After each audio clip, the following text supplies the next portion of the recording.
Hello, mathematicians. Today we're going to be going over real numbers, their definitions, and examples.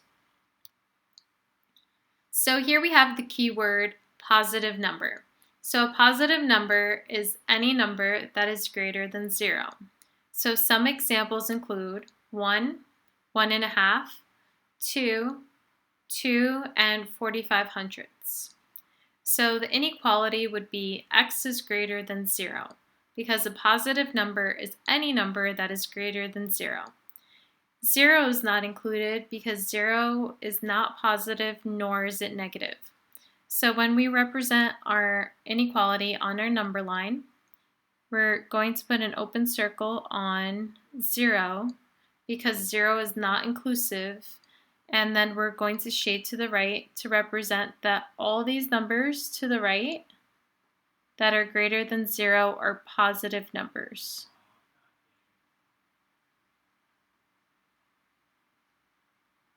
Okay.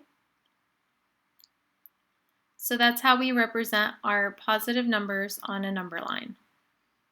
And then some real-world examples include depositing money, temperature increasing, and the height of a person, or the height of anything actually. So here we have a negative number. So a negative number is any number that is less than 0. Some examples include -5, -4.5, -3, and -2.8, or -2 and 8/10. And so a negative number is any number that's less than 0, and that's why we have our inequality as x is less than 0. Because 0 is not negative nor is it positive, we don't have less than or equal to because it's not inclusive. And since it's not inclusive, we're going to draw an open circle on 0. And now we're going to shade in all the numbers that are less than 0 because x is less than 0. So we're going to shade to the left.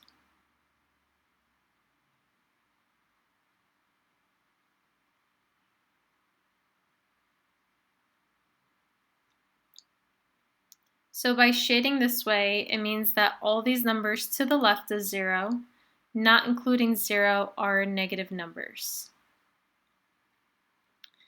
And then some real-world examples include withdrawing money, temperature decreasing, and sea level, since sea level is below ground level and ground level is at 0.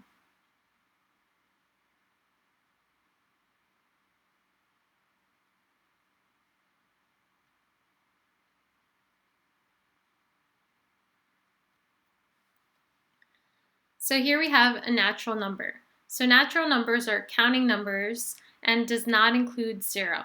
So some examples are 1, 2, 3, 4, 5, and so on.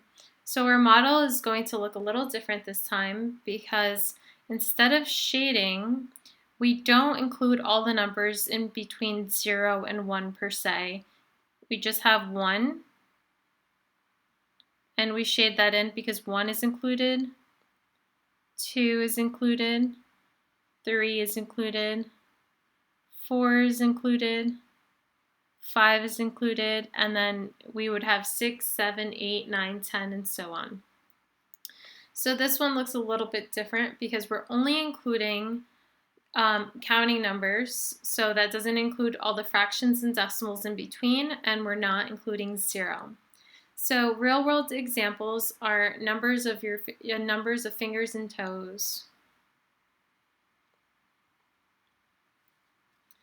So a whole number is a positive number and 0, and it does not include fractions or decimals. So some examples are 0, 1, 2, 3, 4, 5, and so on, all right? So same thing as our natural numbers, we're not going to shade on our number line like that because we're not including all the numbers in between. We're just including 0, and this time we shade it in because 0 is included. And then 1, 2, 3, 4, 5, 6, 7, 8, 9, 10, and so on. All right, so some real-world examples include dollar bills and number of video games, because you can't have half of a video game, just a whole video game, right? But you could also have 0 video games or $0 bills. All right, so our next word is integer. An integer includes whole numbers and negative numbers that do not have fractions or decimals. So integers are all our negatives, positive numbers, and 0. And it does not include fractions or decimals, so we're not going to shade on the number line, just on the numbers that are included as integers.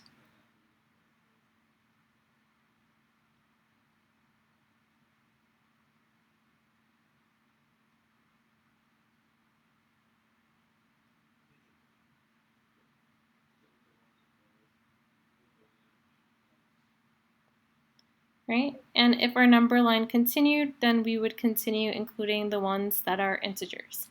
So some examples include a thermometer, because our thermometer has positive and negative whole numbers and it has 0, and a football field, because within a football field we have positive and negative yards.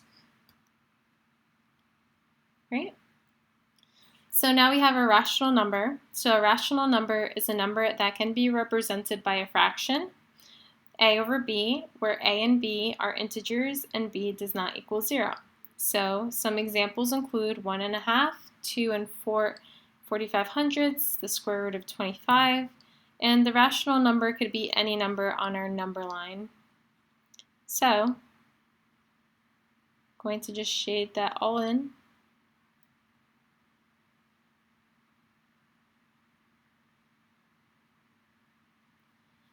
And some real-world examples include measurements of food used for recipes. So you could have half of a teaspoon, half of a tablespoon, 3/4, and so on. And money amounts, including cents, which are decimals. All right, and finally we have our irrational number.